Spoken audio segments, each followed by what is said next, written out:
नमस्कार, मैं हूं विकास चंद्र। बात करेंगे उत्तर प्रदेश की राजनीति को लेकर के, बीजेपी को लेकर के कि क्या कुछ वहां पर चल रहा है, क्योंकि बहुत हलचल दिखाई दे रही है, चाहे सरकार में हो या संगठन में हो। क्योंकि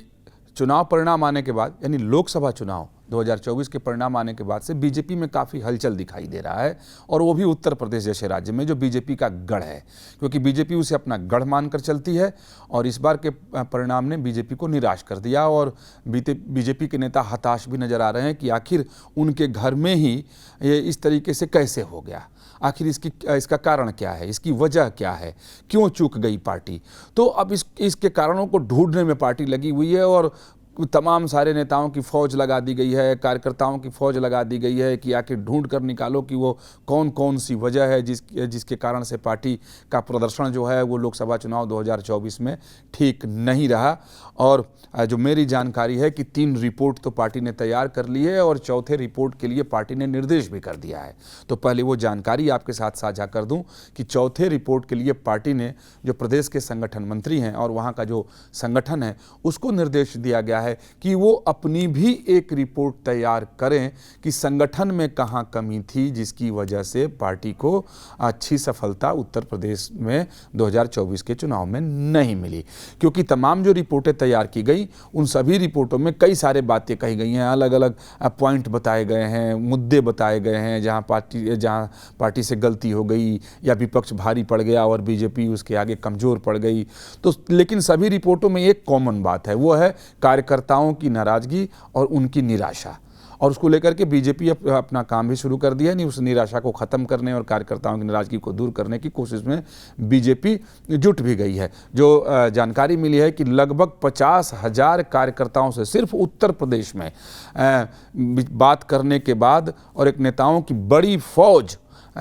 उसमें लगी हुई है कि 50,000 कार्यकर्ताओं से और बड़े 40 नेताओं की टीम, फिर उसके से छोटे नेताओं की टीम बनाई गई, जो लोग बात करके उन कारणों को ढूंढ निकाले और अपनी रिपोर्ट तैयार की है। वो रिपोर्ट अब भूपेंद्र चौधरी जेपी नड्डा को सौंप चुके हैं। वो जो जानकारी है उसके मुताबिक लगभग 15 से 20 पन्ने की ही रिपोर्ट है, लेकिन पूरी जानकारी विस्तार से उसमें दी गई है कि कितने हजार कार्यकर्ताओं से संपर्क किया गया, उनकी राय ली गई, फिर इन चीज़ों को ढूंढा गया है कि हमारी कमजोरी कहाँ थी, हम कमज़ोर कहाँ पड़ गए। तो इन तमाम बातों पे चर्चा हो रही है, मुद्दों पर भी चर्चा हो रही है कि बीजेपी ठीक ढंग से काम नहीं कर सकी, नेता बता रहे हैं। लेकिन एक चौंकाने वाली बात सामने आई है उन्हीं रिपोर्टों में, जिस पर पार्टी जानबूझ करके पर्दा रखना चाहती है। पार्टी के नेता भी उस पर बात नहीं करना चाहते हैं, बोलना नहीं चाहते हैं। पार्टी की तरफ से ये पूरी कोशिश की जा रही है कि इसके ऊपर पर्दा रहे, ये गोपनीय ही बना रहे, क्योंकि इससे पार्टी को बड़ा नुकसान हो सकता है अगर बातें सामने आ जाए तो। क्योंकि अभी ही पार्टी को नुकसान होता हुआ दिख रहा है, ये मेरा अपना व्यक्तिगत अनुभव है। क्योंकि जो सरकार और संगठन में इस समय खींचतान उत्तर प्रदेश में देखने को मिल रही है, उससे राजनीतिक तौर पर नुकसान ही हो रहा है। क्योंकि केशव प्रसाद मौर्य का अलग बयान, योगी आदित्यनाथ की अपनी अलग राय, ब्रजेश पाठक जो हैं वो अपनी जगह पर हैं। तो एक सरकार संगठन में तालमेल दिखाई नहीं दे रहा है। केशव मौर्य ने कह दिया कि सरकार से संगठन हमेशा से बड़ा है और बड़ा ही रहेगा। तो बात भी सही है, बीजेपी में ये माना भी जाता है। तो मैं जिस बात को बताने की कोशिश कर रहा था कि जो एक तथ्य सामने निकल कर आया वाकई वो चौंकाने वाला है, और कह सकते हैं कि बीजेपी के नेताओं के लिए तो आंख खोल देने वाला है। और मुझे लगता है कि उस पर अगर बीजेपी के नेताओं ने ध्यान नहीं दिया और ठीक ढंग से काम नहीं किया तो आगे जितने भी चुनाव होंगे उसमें पार्टी को भारी नुकसान का सामना करना पड़ेगा, यानी पार्टी को चुनावी नुकसान उठाना पड़ जाएगा। कार्यकर्ता नाराज थे, असंतुष्ट थे, बिल्कुल सही बात है। पार्टी अपने एजेंडे को सेट करने में चूक गई, ठीक बात है। सही ढंग से पार्टी एक चुनावी माहौल नहीं बना सकी, अब विपक्ष भारी पड़ गया, बिल्कुल ठीक बात है। लेकिन कार्यकर्ता अगर निराश थे, हताश थे, तो उनकी निराशा दूर हो जाए, उनकी हताशा दूर हो जाए, वो पार्टी के लिए पूरी ताकत से काम करें, ये सुनिश्चित कौन करता, इसको लेकर के भी बीजेपी में बहस है। और उस हिसाब से एक रिपोर्ट तैयार की गई। तो उस रिपोर्ट में जो एक बात सामने आई है वो ये है, जो मैं आपको बताने जा रहा हूँ, कि 75 से ज़्यादा और लगभग 88, जो मेरी जानकारी है, कि सीधे तौर पर उत्तर प्रदेश के बीजेपी के विधायकों को जिम्मेदार माना गया है रिपोर्ट में। और ये कहा गया है कि ये जितने विधायक हैं, जिनकी संख्या 75 से लेकर 88 तक है। जो मेरी जानकारी है कि लगभग 88 के आसपास इनकी संख्या है, लेकिन प्रमुख रूप में अभी जो संख्या सामने आई है वो है 75। अगर 75 भी मान लें, 88 ना माने या 88 भी मान लें, तो ये बहुत गंभीर विषय है कि आखिर विधायक कैसे जिम्मेदार हैं। तो रिपोर्ट में कहा गया है कि विधायक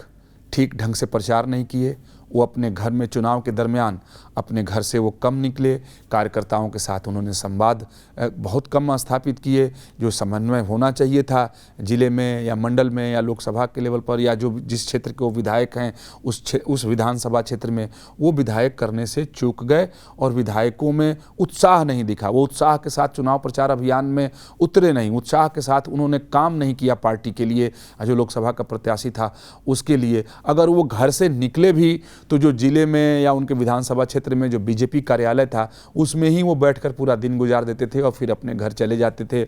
और उन्होंने कार्यकर्ताओं के साथ सही ढंग से संवाद करके न तो उनको ड्यूटी पे लगाया, यानी न तो उनको कोई दायित्व दिया, नहीं उनको काम पे लगाया, और न खुद ही मैदान में उतरकर उन्होंने काम किया, जिसका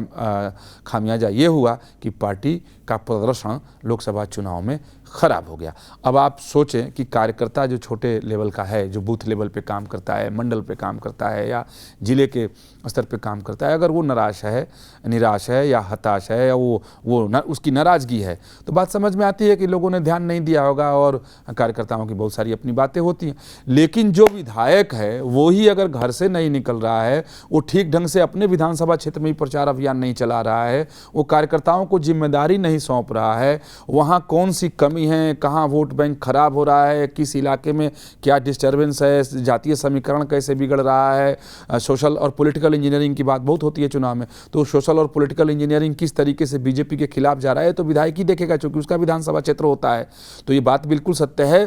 कि दर्जनों विधायक बिल्कुल अरुचि ले रहे थे, उनमें कोई रुचि थी ही नहीं कि लोकसभा का चुनाव हो रहा है और मैदान में ताकत से उतरकर पार्टी को जिताना है। उसके पीछे तो कई सारे विधायकों से मेरी व्यक्तिगत तौर पर बात हुई, तो उन्होंने कहा कि अरे प्रधानमंत्री नरेंद्र मोदी का जलवा है और उन्हीं के नाम पे चुनाव हो रहा है, गर्मी बहुत ज़्यादा है, बहुत ज़्यादा पसीना बहाने का कोई मतलब भी नहीं है, हम तो जीत ही रहे हैं। तो एक तो विधायकों में भी आत्मविश्वास था, जैसे कार्यकर्ताओं में आत्मविश्वास था प्रधानमंत्री मोदी को लेकर, वैसे ही विधायकों में भी बहुत ज़्यादा आत्मविश्वास था। कुछ तो आत्मविश्वास में ही काम नहीं किए। अब कुछ विधायक ऐसे थे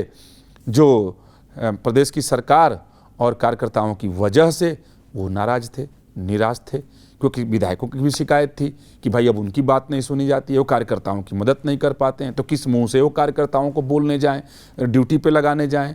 काम सौंपे उन्हें और कहें कि तुम दिन भर घूमो और प्रचार करो, संपर्क साधो। तो ये भी बातें सामने निकल कर आ रही है। तो अब खैर ये बात शुरू हुई है तो मुझे लगता है कि बहुत दूर तक जाएगी, लेकिन विधायकों की निष्क्रियता की वजह से बीजेपी को उत्तर प्रदेश में नुकसान हुआ है, एक ये तथ्य भी निकल कर सामने आया है। और जैसा कि मैंने आपको बताया कि 1-2 विधायकों की ये बात नहीं है कि 10 विधायक निष्क्रिय हो गए। आप देखें कि परिणाम कैसा आया है।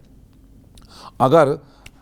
75 विधायक हैं या 88 विधायक हैं या 100 भी इनकी संख्या हो सकती है, जैसे जैसे रिपोर्ट सामने आएगी, तो ये बहुत बड़ी बात है और बीजेपी के लिए चिंता का विषय है। तो अब चूंकि इसे इसलिए भी पार्टी दबा रही है कि अगर ये उजागर हो जाए कि कौन कौन से विधायक को का नाम आ गया है उस लिस्ट में कि वो निष्क्रिय थे, उन्होंने काम नहीं किया और पार्टी के लिए काम नहीं किया और पार्टी हार गई, तो फिर वो पार्टी के खिलाफ हो जा सकते हैं, या फिर सही ढंग से वो काम नहीं करेंगे तो आगे भी पार्टी को नुकसान हो सकता है, या उनको ये लग जाएगा कि अब तो पार्टी हमारा टिकट काट देगी अगली बार, अब उनका रास्ता तो बंद, तो हो सकता है कि वो